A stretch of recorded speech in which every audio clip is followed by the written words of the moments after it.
Hi guys, हम लोग यहाँ पर डिस्कस करेंगे डायरेक्टरी स्ट्रक्चर की। कौन सी डायरेक्टरी स्ट्रक्चर की? मैंने आपको व्यू प्रोजेक्ट क्रिएट करना बताया तीन तरीके से। पहला था CDN, दूसरा था जिसमें हम लोग व्यू और वीट का यूज़ करते हैं, और तीसरा था जिसमें हम लोग व्यू CLI का यूज़ करते हैं। तो यहाँ पर हम लोग दूसरा ऑप्शन जिसमें कि व्यू और वीट यूज़ होता है उसको देखेंगे और उसी को लेकर आगे बढ़ेंगे। तो उस तरह के प्रोजेक्ट क्रिएट करने के लिए आपको एक कमांड रन करना पड़ता है, npm init view@latest। जब आप ये लिख कर इंटरप्रेस करते हैं तो आपका एक फोल्डर स्ट्रक्चर क्रिएट होता है, डायरेक्टरी स्ट्रक्चर क्रिएट होता है, जो कि व्यू और वीट को मिलाकर बनाया गया है। तो क्या है वह डायरेक्टरी स्ट्रक्चर, उसके बारे में थोड़ा डिटेल में जानते हैं, जिससे कि हम लोग को सारी चीज़ें, सारे फाइल्स हम लोग फैमिलियर रहें, तो हमें आगे चलकर कोई इशू ना हो। डायरेक्टरी स्ट्रक्चर आपको कुछ इस तरीके से देखने को मिलता है। इस डायरेक्टरी स्ट्रक्चर को अभी सिर्फ आप विजुअली देखिए, इसके एक एक चीज़ को हम लोग डिटेल में यहाँ पर बात करने वाले हैं। जैसे कि पहले था CH4। तो CH4 क्या है? CH4 एक फोल्डर डायरेक्टरी है, यानी कि फोल्डर नेम जो भी आप रखेंगे, अपने प्रोजेक्ट का नाम जो भी रखेंगे, उस नाम से आपका ये फोल्डर बनेगा। जैसे मैंने एक प्रोजेक्ट क्रिएट किया है अगर CH4 नाम से, तो मुझे यहाँ पर CH4 दिख रहा है। लेकिन आप अगर किसी और नाम से क्रिएट करते हैं अपने प्रोजेक्ट को, तो वह नाम आपको यहाँ पर देखने को मिलेगा, और यही हमारा प्रोजेक्ट फोल्डर है। इसी के अंदर में हमारे बाकी सारे फाइल्स और फोल्डर्स आपको देखने को मिलेगी। इसके अंदर में आपको देखने को मिलता है एक नोड मॉड्यूल्स नाम का folder. It contains all packages and dependencies install. तो जितने भी आपके प्रोजेक्ट में जितने भी डिपेंडेंसीज या पैकेजेस जरूरी हैं, वो सारी जो भी इंस्टॉल होती है, वो सारी की सारी आपको नोड मॉड्यूल्स के अंदर में देखने को मिलेगी। उसके बाद एक पब्लिक नाम का फोल्डर है, जिसके अंदर में आपको मिलता है favicon नाम का एक फ़ाइल। ये favicon है, ये आपको देखने को मिलता है जब आप ब्राउज़र ओपन करते हैं तो एकदम लेफ्ट हैंड साइड में आप देखेंगे छोटा सा आइकन देखने को मिलता है, उसी को हम लोग favicon कहते हैं। अगर आपने HTML CSS से पढ़ा होगा तो आपको ये ऑलरेडी पता होगा, नहीं तो मैं आपको एक बार दिखा दूंगा कि favicon दिखता कहाँ पर है। उसके बाद SRC फोल्डर है एक हमारा, जिसके अंदर में एसेट्स नाम का एक फोल्डर होता है, जिसके अंदर में CSS लोगो, आप इमेजेस वगैरह रख सकते हैं।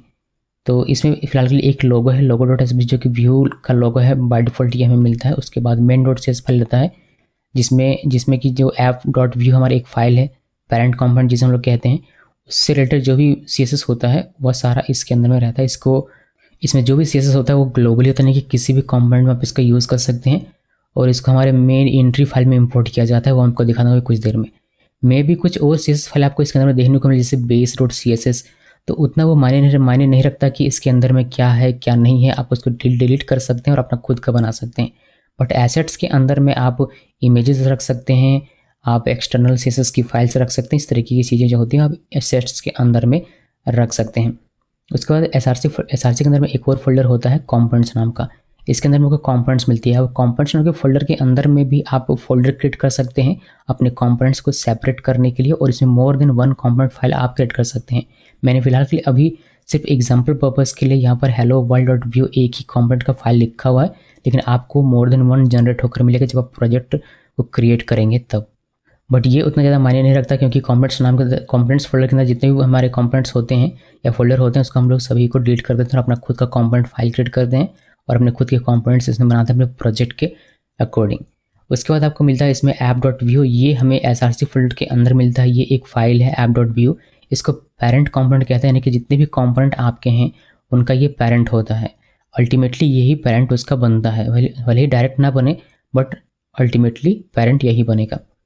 उसके बाद इसमें एक फाइल है main.js, ये जावास्क्रिप्ट फाइल है, और ये एंट्री पॉइंट होता है, यानी कि यहीं से हमारा एग्जीक्यूशन शुरू होता है, यहीं से हमारा ऐप क्रिएशन, माउंटिंग, ये सारी चीज़ें यहीं से शुरू होती हैं। उसके बाद आप SRC फोल्डर के बाहर आइए, और लेकिन अपने प्रोजेक्ट फोल्डर के अंदर रहना है, और .gitignore आपको एक फ़ाइल मिलता है। ये फाइल करता क्या है? ये फाइल एक्चुअली उन सभी चीज़ों को कंटेन करता है जो आपको गिट में पुश नहीं करनी है। कुछ ऐसे कॉन्फिडेंशियल चीज़ें या फिर कुछ ऐसे जैसे कि नोड मॉड्यूल्स का फोल्डर हो गया, ये साइज़ में बहुत बड़ा होता है, तो आप नहीं चाहेंगे कि इसको आप गिट हब में पुश कर दें, तो उसको इग्नोर करने के लिए आप इसको मेंशन करते हैं। और ये बहुत ही ईजी आपको मैं दिखा दूंगा अगर आप देखना चाहते हैं। हालांकि इसके बारे में हमने कई बार बात की होगी गिट वाले टॉपिक्स में, अगर मुझे शुरू से फॉलो करते हैं तो आपको वो भी पता होगा। उसके बाद एक फाइल है index.html। This file holds the HTML template of our app. तो इसमें जो भी हमारा माउंट होना होता है एप्लीकेशन, तो किस ID पे माउंट हो, किस HTML टैग पे माउंट हो, वह टैग यहाँ पर आपको देखने को मिलता है, index.html देखने को मिलता है। इसमें एक div रहता है नॉर्मली, और जिसकी ID रहती है ऐप, और इसी ऐप ID पे हमारा माउंट क्या रहता है, पूरा का पूरा एप्लीकेशन। इसका क्या मीनिंग होता है अभी कोडिंग में थोड़ी देर में देख लेंगे। Package dash lock dot JSON, it's a version control package, यानी कि कौन सा पैकेज किस वर्जन पे है फ़िलहाल के लिए, ताकि जब इस प्रोजेक्ट को रन किया जाए तो सेम वही वर्जन मिले और सारी चीज़ें इसके अंदर में मेंशन रहती हैं। देन हमारा पैकेज डॉट जेसन फाइल है, ये जितनी भी डिपेंडेंसीज हैं वो सारी मेंशन रहती हैं, स्क्रिप्ट है वो सारी मेंशन रहती हैं, प्रोजेक्ट का नाम वगैरह इसमें मेंशन रहता है। आप चाहें तो इसको मॉडिफाई कर सकते हैं अपनी ज़रूरत के हिसाब से। अगर आप जानना चाहते हैं और अधिक इसके बारे में, package dash lock dot JSON या फिर पैकेज जेसन फाइल, इसके बारे में अगर इन दोनों फाइल्स के बारे में और डिटेल में अगर आप जानना चाहते हैं तो आप मेरा NPM का वीडियो देखिएगा, NPM क्रैश कोर्स, उस पर मैंने बहुत ही डिटेल में बताया है कि किस तरीके से वर्जन कंट्रोल किया जाता है, कैसे आप पैकेज डॉट जेसन फाइल को मॉडिफाई कर सकते हैं, क्या मॉडिफाई कर सकते हैं, क्या सारी चीज़ें कि किसके अंदर क्या क्या कोड लिखो, सब कुछ मैंने बहुत ही डिटेल में एक्सप्लेन किया है, वो आप देख सकते हैं। मुझे उम्मीद है कि आपने वो पहले से देखा होगा, बिकॉज मैंने पहले ही ये मेंशन किया था कि आपको NPM पहले से आना चाहिए। उसके बाद इसमें एक फाइल रहता है redmi.md, it's a readme file, बस इसमें कुछ नहीं टेक्स्ट वगैरह लिखा था, उसके साथ इसको डिलीट करके हटा सकते हैं, इसमें कोई फ़र्क आपको पड़ेगा नहीं। द नेक्स्ट एक मोस्ट इंपॉर्टेंट फाइल होता है vit.config.js, ये विट का कॉन्फ़िग फाइल होता है। इसमें कुछ ज़्यादा कुछ खास कोड नहीं है, बस विट को थोड़ा सा कॉन्फ़िग करने के लिए इसमें कोड लिखा हुआ है। चूँकि हम लोग यहाँ पर विट यूज़ करते हैं बिल्ड टूल, इसी वजह से कभी मैं आपको बताऊँगा कि विट और वेबपैक दोनों को कंपेयर करके बता दूंगा कि दोनों में क्या डिफरेंस है। और यहाँ पर वेबपैक यूज़ नहीं हो रहा, उसकी जगह पर विट यूज़ हो रहा है, ये आप ध्यान में रखें। विट ज़्यादा फास्ट है, अब ये ज़्यादा फेमस हो रहा है, तो मुझे लगता है कि सभी लोग विट ही यूज़ करेंगे। आप देखेंगे कि अगर आप रिएक्ट से बिलोंग करते हैं तो बहुत सारे लोग रिएक्ट में भी विट यूज़ करने लगे हैं अब, तो मैं समझता हूँ कि यही फ्यूचर बन जाएगा कुछ समय के बाद, इसलिए हम लोग इस चीज़ को यहाँ पर यूज़ कर रहे हैं और इसी को लोग देख रहे हैं। उसके बाद कुछ बातें कर लेते हैं main.js की, बिकॉज ये हमारा एंट्री पॉइंट है। इसके कोड को देख लेते हैं थोड़ा सा, जैसे कि इसमें इंपोर्ट किया गया है क्रिएट ऐप व्यू से, इसमें ऐप जो हमारा पेरेंट कंपोनेंट है उसको इंपोर्ट किया गया है, जो हमारा CSS फाइल है ग्लोबल CSS उसको इंपोर्ट किया गया है। देन यहाँ एक सिंपल सा कोड लिखा गया है क्रिएट ऐप, जो हमने इंपोर्ट किया व्यू से उसको यूज़ किया गया है। ये हमारा एक फंक्शन है क्रिएट ऐप, जो कि यहाँ पर अपने पैरामीटर में एक कंपोनेंट लेता है और इसमें एक डॉट माउंट मेथड कॉल होता है, और जो कि अपने में एक ID लेता है, जहाँ पर ये पूरा का पूरा कंपोनेंट यानी कि ऐप कंपोनेंट जो हमारा पेरेंट कंपोनेंट है वो हमारा माउंट होगा। थोड़ा सा और डिटेल में समझिए कि क्रिएट ऐप फंक्शन क्या करता है। Create app function is use to create new application instance, तो ये न्यू एप्लीकेशन इंस्टेंस क्रिएट करने के काम आता है। इसमें हम लोग पास कर सकते हैं एक कंपोनेंट। अगर आपके पास मोर देन वन कंपोनेंट है जो आप अलग अलग ID में माउंट करना चाहते हैं, जैसे हमने इसमें क्या किया, क्रिएट ऐप नाम का हमारा एक पेरेंट कंपोनेंट है जिसको हमने माउंट कर दिया है हैज़ ऐप में, यानी कि हैज़ ऐप मतलब क्या, हैज़ ऐप मतलब एक ID जो कि HTML फाइल में होगा। index.html फाइल में जो मैंने आपको दिखा था उस पर एक डिव है जिसमें ID लगा है ऐप, तो उस ऐप में ये ऐप कंपोनेंट हमारा माउंट हो गया। लेकिन हो सकता है कि आपके पास मल्टीपल पेरेंट कंपोनेंट हो और मल्टीपल डिव हो जिसमें मल्टीपल IDs हो, आप अलग अलग कंपोनेंट को अलग अलग डिव में माउंट करना चाहें तो आप वह कर सकते हैं। इसमें कुछ एग्जांपल मैं आपको दिखा देता हूं, जैसे कि क्रिएट ऐप लिखना है, ऐप 1 ये हमारा एक पेरेंट कंपोनेंट मान कर चलिए, फिर कंपोनेंट ही मान कर चलिए जिसको हमने माउंट किया हुआ है ऐप 1 में। ऐप 1 क्या है, ऐप 1 एक ID है जो कि index.html में एक डिव के साथ लिखी गई होगी। इस तरीके से ऐप 2 का माउंट कर सकते हैं, ऐप 3 माउंट कर सकते हैं, जितने भी आपके कंपोनेंट्स हैं उसको आप अलग अलग ID में माउंट करना चाहते हैं तो आप इस तरीके से कर सकते हैं, बट इसकी आवश्यकता बहुत कम पड़ती है, बट फिर भी समझ के रखिए कि इस तरीके से भी किया जा सकता है। इसमें एक और मेथड है हमारा mount method. Mount method renders application instance, ये एप्लीकेशन इंस्टेंस जो हमने क्रिएट किया, जो हमने बनाया, उस चीज़ को ये रेंडर करने का काम करता है। It aspects a container argument, तो कंटेनर आर्ग्यूमेंट हमने दिया इसमें, जो कि ऐप है हमारा, जो ID आप देते हैं वो एक तरह का कंटेनर है जिसपे हमारा जो माउंट हुआ है वह रखा जाएगा, which can either be actual DOM element और a selector string. The content of the app's root component will be rendered inside the container element. इसमें कहा जाता है कि जो आपने ऐप दिया है कंपोनेंट इसको माउंट होने के लिए, तो ऐप कंपोनेंट में जो भी आपका कंटेंट होगा वो रेंडर कर दिया जाएगा इस ऐप ID में, यानी कि जो भी डिव का ID ऐप रहेगा उसमें आपको ये सब कुछ रेंडर कर दीजिएगा। आप अभी देख पाएंगे, इसको मैं आपको प्रैक्टिकली दिखा दूंगा। तो ये थियोरेटिकल पार्ट है इसका, फोल्डर स्ट्रक्चर का, डायरेक्टरी स्ट्रक्चर का, और है एक फाइल का क्या यूज़ है, किस पर्पज़ के लिए वह वहाँ पर है वो हमने देखा, और main.js का कोड क्या कहता है वो भी हमने समझ लिया, बिकॉज ये हमारा मेन एंट्री पॉइंट है। इसको समझना ज़रूरी था कि चीज़ें कैसे एग्जीक्यूट हो रही हैं और कैसे काम कर रही हैं। अभी मैं आपको ये एक प्रोजेक्ट सिंपल से क्रिएट करके दिखा देता हूँ। थोड़ा सा मॉडिफाई करेंगे कोड को, बिकॉज उसमें बहुत सारे फाइल जनरेट होते हैं सिमिलर, जिसको देखने की आवश्यकता नहीं है, और थोड़ा सा कोड भी समझ लेंगे। हालांकि अभी आपको कंपोनेंट वगैरह नहीं पता है क्रिएट करना, मगर फिर भी थोड़ा सा समझ लेंगे और आगे धीरे धीरे हमारा ये क्लियर होता जाएगा। सबसे पहले तो बताना चाहूँगा कि अगर आपको package dash lock dot JSON या फिर पैकेज डॉट जेसन फाइल के बारे में नहीं पता है, तो आप व्यू जेस वाले प्लेलिस्ट में जाकर ये जो npm क्रैश कोर्स है इसको एक बार देख लीजिएगा, ताकि आपको ठीक तरीके से समझ में रहे फाइल्स और फोल्डर के स्ट्रक्चर को। आपको अगर वह क्लियर नहीं रहेगा तो आप हमेशा कन्फ्यूज़ रहेंगे व्यू प्रोजेक्ट में, इसलिए कन्फ्यूज़ नहीं रहना, सारी चीज़ें क्लियर करके रखिए पहले से। अभी प्रोजेक्ट हम लोग क्रिएट करते हैं, तो मैं VS कोड ओपन कर लेता हूँ। और हमने 3 पहले से देखा हुआ था, जिसमें हमने CDN का यूज़ किया था प्रोजेक्ट क्रिएट करने के लिए, और ये हमने किया था npm init view @latest, और ये हमारा नेक्स्ट तो CH3 ये हमारा व्यू CLI से था। तो ये जो हमारा CH2 है इसी को हमें देखना है, लेकिन मैं एक नया यहाँ पर क्रिएट करके कर दिखाता हूँ आपको, npm init, और यहाँ पर लिखा था व्यू, और यहाँ पर इस तरीके से लिखना है लेटेस्ट। इंटरनेट रहना चाहिए और इंटर प्रेस कीजिए, और ये हमें कहेगा I think create view install करने के लिए येस या नो, मे बी शायद उसके बारे में पूछिए। ओके नहीं पूछ रहा है, कोई नहीं, वो हमारा इंस्टॉल ऑलरेडी है इसी वजह से। अभी इस प्रोजेक्ट का नाम क्या है, CH4 में लिखता हूँ, बिकॉज CH4 ही हमारा रहेगा। इंटर प्रेस करते हैं, टाइप स्क्रिप्ट ऐड करना है नहीं, इंटर प्रेस कीजिए। JSX का सपोर्ट चाहिए, JSX भी इसमें यूज़ कर सकते हैं, बट हम लोग टेम्पलेट सिंटेक्स में रहेंगे तो हम लोग JSX इसमें यूज़ नहीं करेंगे, इसलिए नो में व्यू राइटर चाहिए नहीं, पीनिया चाहिए नहीं, वीटेस्ट चाहिए नहीं, साइप्रस चाहिए नहीं, ESLint भी नहीं चाहिए। इंटर प्रेस करते गया मैं, और ये मेरा यहाँ पर ये क्रिएट हो गया पूरा का पूरा स्ट्रक्चर। आप देख सकते हैं कुछ इस तरीके से। इसमें नोड मॉड्यूल्स अभी आपको देखने को नहीं मिलेगा। नोड मॉड्यूल्स आपको तभी मिलेगा जब आप npm इंस्टॉल करेंगे, इसके अंदर के जो पैकेजेस हैं उसको इंस्टॉल करने के लिए इसको कहेंगे, तब आपका नोड मॉड्यूल्स यहाँ पर आपको देखने को मिलेगा। तो मैं क्या करता हूँ, मैं cd ch4 करता हूँ, cd ch4, और npm इंस्टॉल करके इंस्टॉल कर लेता हूँ सारे पैकेजेस। तो npm इंस्टॉल करके इंटर प्रेस किया, थोड़ा सा ये समय लेगा, और जितने भी पैकेजेस हैं वो सारे के सारे ये इंस्टॉल करके आपको दे देगा। उसका आप इसको रन कर सकते हैं npm रन dev करके, बट थोड़ा सा हम लोग वेट करेंगे और सारे पैकेजेस इंस्टॉल होने का वेट करेंगे। और यहाँ पर आपको दिखाई देगा एक नोड मॉड्यूल्स नाम का फोल्डर, जैसे पैकेजेस इंस्टॉल होना शुरू होंगे वैसे ही। ओके, जैसे आप देख सकते हैं कि हमारा पैकेजेस 32 पैकेजेस ऐड हुआ है इसमें। तो हम लोग इसको रन कर लेते हैं एक बार। इसको रन करने के लिए आपको क्या करना है, यहाँ पर लिखा हुआ था npm रन dev करना है। तो हम लोग अपने प्रोजेक्ट फोल्डर के अंदर में है, CH4 के अंदर में, यहाँ पर लिखना है npm रन dev, और इंटर प्रेस कीजिए।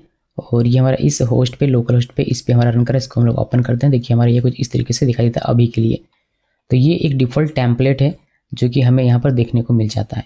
अभी हम लोग इसी पर बात करेंगे, पूरा प्रोजेक्ट स्ट्रक्चर हम लोग समझेंगे, फोल्डर स्ट्रक्चर समझेंगे। तो ये हमारा फोल्डर आप देख सकते हैं, CH4 हमारे प्रोजेक्ट का नाम है, जैसे कि मैंने आपको बताया था। इसके अंदर में आपको .vs कोड एक फाइल मिलता है। ये बस इस VS कोड की वजह से आपको देखने को मिलता है, ये इस प्रोजेक्ट से रिलेटेड नहीं है। ये VS कोड हम लोग यूज़ कर रहे हैं, इसका कुछ एक्सटेंशन चेंज हुआ जिसकी वजह से ये क्रिएट हुआ, इसको रिकॉर्ड रखने के लिए। हमारा मेन जो यहाँ पर है नोड मॉड्यूल्स है। तो नोड मॉड्यूल्स में वह सारी चीज़ें हैं जो इस प्रोजेक्ट के लिए ज़रूरी है, यानी कि सारे पैकेजेस, जो पैकेजेस आप यहाँ पर देख सकते हैं पैकेज रोटेशन फाइल में मैं आपको दिखा रहा हूँ।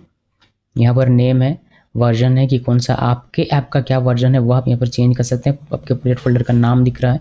यहाँ पर 3 स्क्रिप्ट हैं, डेव स्क्रिप्ट है, बिल्ड स्क्रिप्ट और प्रीव्यू स्क्रिप्ट है।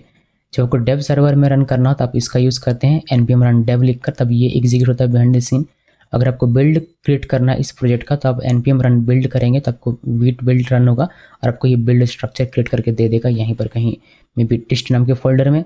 अगर आप बिल्ड, यानी कि बिल्ड मीन्स क्या, प्रोडक्शन के लिए आपको चाहिए, आपका ऐप कंप्लीट हो गया है डेवलपमेंट में, अब आपको प्रोडक्शन फाइल जनरेट करवाना है तो आप बिल्ड ये रन करते हैं। ये रन करने के बाद आप इसको रन करना चाहेंगे कि मेरा बिल्ड फोल्डर जो प्रोडक्शन फोल्डर है, प्रोडक्शन प्रोजेक्ट कंप्लीट हुआ रन हो रहा है सही से या नहीं, तो उसके लिए आप इस प्रीव्यू को रन कर सकते हैं। डिपेंडेंसी में आपको मिलता है व्यू, बिकॉज हम लोग व्यू यहाँ यूज़ कर रहे हैं फ्रेमवर्क, तो व्यू आपको रहेगा ही रहेगा। डेव डिपेंडेंसी में आपको मिलता है वीट.js प्लगइन व्यू और वीट। तो ये दो चीज़ें डिव डिपेंडेंसी में। तो हमारा इंस्टॉल क्या क्या हुआ, इंस्टॉल हमारा व्यू हुआ है जो कि आप नोड मॉड्यूल्स के अंदर यहाँ पर देख पाएंगे। देखिए आपको व्यू यहाँ पर दिखाई देता है और ये वीट। तो ये सारी चीज़ें हमारे इंस्टॉल, यहाँ पर आपको बहुत सारी देखने को चीज़ें मिल जाती हैं, बैबल वगैरह, देखिए ES बिल्ड, ये सारी चीज़ें। बिकॉज व्यू को रन करने के लिए किसी और पैकेज की आवश्यकता है, तो वह पैकेज भी, मतलब व्यू भी किसी और पैकेज पर डिपेंड है, तो वह भी यहाँ पर आपको इंस्टॉल होकर मिल जाता है। इसलिए ये बहुत सारा डायरेक्टरी आपको देखने को मिलता है, बट अल्टीमेटली जो हमारा मेन है वह यही है, व्यू और ये प्लगइन और वीट।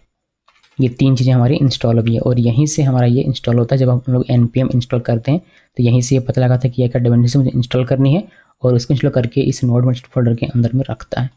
ओके, तो 2 फाइल हमारी यहाँ से क्लियर होगी। हम लोग पब्लिक में आते हैं। पब्लिक में आपको फैब आइकन दिखाई देगा। ये जो आइकन आप देख रहे हैं ये मैं आपको दिखाता हूँ। ये आपको ब्राउज़र में कहाँ पर दिखता है, ये हमारा वेब ब्राउज़र। आप यहाँ पर देखेंगे एक आपको आइकन जैसा दिख रहा होगा, तो ये फैब आइकन कहलाता है। ओके, तो यही आप इसको डिलीट कर देंगे, वो आपको दिखेगा नहीं। जब आप अपना प्रोजेक्ट बनाएंगे, अपना खुद का प्रोजेक्ट, तो आप यहाँ पर इसको हटाकर अपने खुद के प्रोजेक्ट का फैब आइकन क्रिएट करेंगे। जैसे कि मैं अगर आपको यहाँ पर दिखाऊँ अपना एक, देखिए मेरा पोर्टफोलियो वेबसाइट है। आप यहाँ पर देख सकते हैं कि मैंने इसको बनाया है Next.js में। उसमें भी फैब आइकन रहता है अपना खुद का, बट मैंने यहाँ पर उसका जो खुद का फैब आइकन था उसको हटाकर अपना खुद का यहाँ पर लगाया हुआ। तो आप इजीली किसी भी इमेज को फैब आइकन में कन्वर्ट करके बस उसको क्या करना है, इस चीज़ से रिप्लेस कर देना है। तो यहाँ पर आपका फैब आइकन, आपके वेबसाइट का फैब आइकन जो रहेगा वह चला आएगा। अभी ये हो गया। अब इसके बाद SRC के अंदर में आते हैं। SRC के अंदर को 2 फोल्डर मिलते हैं और 2 फाइल्स मिलते हैं। तो पहले फोल्डर की बात करते हैं। पहला फोल्डर है एसेट्स। एसेट्स के अंदर आपको फाइल्स मिल जाते हैं। आप फोल्डर भी क्रिएट कर सकते हैं अपने CSS फाइल को सेपरेट करने के लिए, इमेजेस को रखने के लिए। तो यहाँ पर बेसिकली base.css फाइल है, आप जैसे कि देख सकते हैं इसमें CSS कोड लिखा हुआ है। जो Vue.js का थीम हमें मिला है, ये जो थीम आपको देख रहे हैं, इसका जो कलर पैलेट है उसका यहाँ पर कोड लिखा हुआ है, जो कि हमारे लिए यूज़फुल बिल्कुल भी नहीं। आप इसको डिलीट कर सकते हैं। जैसे कि logo.svg यहाँ पर है, एक लोगो यहाँ पर व्यू का आपको दिख रहा होगा। देखिए ये वाला, बस इसी को यहाँ पर रखा गया। तो लोगो जो भी होगा आपके प्रोजेक्ट का उसका आप यहाँ पर रख सकते हैं, इमेजेस को यहाँ पर रख सकते हैं, एक्सटर्नल कोई CSS ग्लोबल उसको आप यहाँ पर रख सकते हैं। जैसे main.css फाइल है, यहाँ पर इस बेस को यानी कि इसको इम्पोर्ट किया गया है इस main.css में, और इसको इम्पोर्ट किया होगा main.js फाइल में, यहाँ पर आप देख सकते हैं। सो CSS के फाइल आप देख सकते हैं यहाँ पर रखा गया है। आप चाहें तो ये हमारे चूँकि किसी काम का नहीं, आप इसको डिलीट कर सकते हैं। मैं इसको और इसको डिलीट कर दूंगा दोनों को अभी कुछ देर में, अगर आवश्यकता पड़ी तो।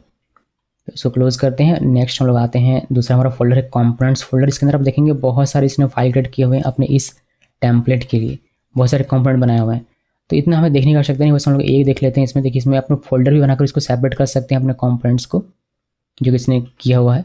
तो आप भी ऐसे ही करेंगे। अगर आपको जैसे कि होम आपका एक पेरेंट बनेगा, तो एक होम नाम का एक फोल्डर बनाइए, उसके अंदर में सारे अपने कंपोनेंट्स रखिए। इस तरीके कुछ भी आपका लॉजिक जिस हिसाब से रहेगा उस हिसाब से आप फोल्डर को स्ट्रक्चर कर सकते हैं अपने सहूलियत के हिसाब से। और आप चाहें तो अपने कंपोनेंट्स फोल्डर के अंदर में भी फाइल्स बना सकते हैं जैसे इसने बनाया हुआ है। तो hello world.view कुछ इस तरीके से आपको देखने को मिलता है, बट मैं ये कोड हटा दूंगा। ये सारे जो फाइल्स आप देख रहे हैं ये किसी काम के नहीं है, मतलब आपको अपना खुद का लिखना पड़ेगा। तो ये चेंज करने वाला कोड है। उसके बाद हमारा मेन यहाँ पर है app.view। app.view में आप देख सकते हैं कि जो भी आपका कंपोनेंट है, मेन कंपोनेंट होता है, उसको यहाँ पर इंपोर्ट किया गया है। इंपोर्ट करने के बाद उसको टेम्पलेट टैग के अंदर में यहाँ पर यूज़ किया गया है। जैसे आप देख सकते हैं हेलो वर्ल्ड को इंपोर्ट करके यहाँ पर यूज़ किया गया है टेम्पलेट टैग के अंदर में ही, और दी वेलकम को भी यूज़ किया गया। ये सारी चीज़ें आपको कोडिंग के थ्रू समझ में आ जाएगी जब हम लोग कोडिंग सीखेंगे इसका, कि कंपोनेंट कैसे बनाते हैं, कैसे टेम्पलेट टैग क्या होता है, अगर स्क्रिप्ट सेटअप क्या होता है, ये सारी चीज़ें तब आपको इस अच्छी तरीके से कोडिंग पार्ट को भी भूल जाइए। ठीक है, यहाँ पर इमेज देख सकते हैं जो लोगो था वो यहाँ पर लगाया गया है। ये जो हमारा पेरेंट कंपोनेंट है, ये app.view जो हमारा पेरेंट कंपोनेंट, यानी कि इसी के अंदर में सारे कंपोनेंट्स यहाँ पर आकर अल्टीमेटली यहीं पर आते हैं। तो आप ये जो पेरेंट कंपोनेंट इसको आपको मेंशन करना पड़ता है कहाँ पर, main.js फाइल में, बिकॉज ये हमारा एंट्री पॉइंट है। तो आप देख सकते हैं हमने क्रिएट ऐप को पहले यहाँ से इंपोर्ट किया हुआ है, फिर ऐप हमारा पेरेंट कंपोनेंट है उसको इंपोर्ट किया हुआ है, फिर हमने CSS को इंपोर्ट किया था जो हमारा ग्लोबल है, और हमने यहाँ पर क्रिएट ऐप का यूज़ किया हुआ है, जो मैंने आपको बताया कि क्यों ये क्या करता है। एक कंपोनेंट लेता है, तो ऐप कंपोनेंट हमारा ये जो कंपोनेंट है पेरेंट कंपोनेंट, इसको हमने यहाँ पर रखा हुआ है, और इसके कंटेंट जो होंगे माउंट होकर रेंडर होंगे कहाँ पर, इस ऐप आईडी में। और ये ऐप आईडी कहाँ पर है, अगर आप index.html फाइल यहाँ पर देखेंगे, ये हमारा index.html फाइल है, तो आप देखेंगे सिंपल से HTML का कोड लिखा हुआ है जिसमें टाइटल आप चेंज कर सकते हैं अपने प्रोजेक्ट का। और यहाँ पर एक डिव है सिंपल सा नॉर्मल सा जिसमें लिखा हुआ है ऐप। तो ये जो ऐप आईडी लिखा हुआ है यही यहाँ पर मेंशन किया। अगर यहाँ पर आप ऐप 1 कर देंगे तो फिर आपको यहाँ पर ऐप 1 करना पड़ेगा, माफ कीजिएगा, ऐप 1 इस तरीके से लिखना पड़ेगा। तभी ये क्या होगा, ये जो पूरा ऐप कंपोनेंट है, ये वाला जो कंपोनेंट है पूरा का पूरा ये रेंडर होगा आपका कहाँ पर, इस ऐप 1 आईडी में। और ये इसका मतलब क्या होगा कि इस डिव के अंदर में आपका रेंडर होगा। ये पूरा स्ट्रक्चर इसका मैं चेंज कर देता हूँ, वापस से इसको ऐप कर देते हैं और इसको भी ऐप कर देते हैं। ओके, ऐप कर देते हैं। ओके, तो मैंने इसको ठीक कर दिया जैसे पहले था वैसे। इसके बाद स्क्रिप्ट टैग यहाँ पर एक टाइप मॉडल करके स्क्रिप्ट main.js को, ये जो हमारा main.js है इसको यहाँ पर लगा दिया गया है। जो कि ऐसे ऐसे SRC फोल्डर के अंदर में। तो ये सारी फाइल्स हैं। अभी हम लोग कुछ और फाइल्स यहाँ पर देख लेते हैं जो हमने अभी छोड़ा बीच में, जैसे कि गिट इग्नोर। ये गिट इग्नोर में क्या है कि आपका जैसे कि ये जो नोड मॉड्यूल से इसका साइज़ बहुत बड़ा हो जाता है जैसे सब प्रोजेक्ट में आगे बढ़ेंगे वैसे वैसे। तो ये अब गिटहब में पुश करना नहीं चाहेंगे, इसलिए आपने यहाँ पर नोड मॉड्यूल्स फोल्डर को लिख दिया हुआ है। तो ये गिटहब में पुश नहीं होगा। जब भी आप इसको गिटहब में पुश करेंगे ये इसको इग्नोर कर दिया जाएगा। वही लिखा गया है कि गिट इसको इग्नोर करो, यहाँ पर जो कुछ भी मेंशन होगा उसको इग्नोर कर दिया जाएगा। सो यहाँ पर देख लीजिए आप, देखिए जैसे कि इसको भी इग्नोर कर दिया गया है, ये जो है .vs कोड इसको भी इग्नोर कर दिया गया, इसलिए इसको बनाया गया। अभी हम लोग इसको क्लोज करते हैं। अभी हम लोग आते हैं कि इसमें नेक्स्ट हो रहा package-lock.json फाइल। इसमें वर्जन कंट्रोल किया गया है कि कौन से पैकेज का क्या वर्जन है, वह सारी चीज़ें यहाँ पर मेंशन है। तो इसको मैं क्लोज कर देता हूँ।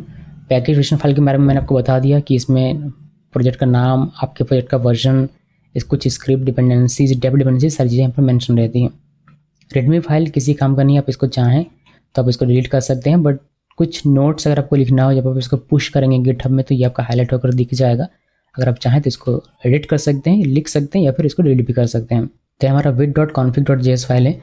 इसमें कुछ खास अभी के लिए तो है नहीं। विड अगर आप बेसिक्स जानते हैं तो बढ़िया, नहीं जानते तो आप इस लिंक में जा सकते हैं कि कॉन्फ़िग कैसे क्या करता है, कौन सा फंक्शन क्या है, यहाँ पर किस लिए लिखा गया है, ये सारी चीज़ें आप यहाँ पर से जाकर देख सकते हैं। इसमें कुछ खास है नहीं। इसने file URL to path import किया हुआ है और URL नोड URL से, और विड से इसने इंपोर्ट किया हुआ डिफाइन कॉन्फ़िग करने के लिए। उसके बाद इससे इसने इंपोर्ट किया है व्यू को, और यहाँ पर एक्सपोर्ट डिफ़ॉल्ट करके डिफाइन कॉन्फ़िग जो इंपोर्ट किया था उस फंक्शन को यहाँ पर लिखा गया है, और प्लगइन में व्यू को कॉल किया गया है, फिर रिजॉल्व किया गया है एलियास। ये कुछ इस तरीके से जो हमारा पाथ वगैरह उसको रिजॉल्व करने का काम कर रहा है। इसमें कुछ खास है नहीं, सिंपल सा कॉन्फ़िगरेशन का रहता है। आप चाहें तो इस लिंक पे जाकर, जो कि यहाँ पर मैंने ओपन कर दिया आप लोगों के लिए, यहाँ पर कॉन्फ़िगरिंग विड, इसको थोड़ा सा और पढ़ सकते हैं और बेहतर हो जाएगा आपका जो कॉन्सेप्ट होगा वह। फिलहाल मैं इसको क्लोज़ कर देता हूँ और थोड़ा सा मैं मॉडिफाई करके आपको दिखाता हूँ कोड। हालांकि इसकी आवश्यकता नहीं है मेरे ख्याल से, इसको ऐसे रहने देते हैं, इसको मॉडिफाई नहीं करते हैं, वरना कोडिंग पार्ट में हमें जाना पड़ेगा जिसके बारे में भी मैं जाना नहीं चाहता। तो इसको इतना ही रखते हैं। फोल्डर स्ट्रक्चर आपको समझ में आ गया, आपको फाइल्स समझ में आ गई सारी चीज़ें, और आप क्या कहाँ रखेंगे ये भी आपको समझ में आ गया। आप मेनली जो काम करेंगे वो करेंगे SRC फोल्डर के अंदर में। आपका यहीं पर आपका अपना कंपोनेंट फाइल रहेगा, यानी कि .view फाइल रहेगा। यहीं पर आप अपने इमेजेस को रख सकते हैं, अपने CSS एक्सटर्नल CSS फाइल रख सकते हैं, लोगो को रख सकते हैं। आप चाहें तो पब्लिक फोल्डर के अंदर भी रख सकते हैं इमेजेस को, लेकिन ये डायरेक्ट सर्व कर दिया जाएगा।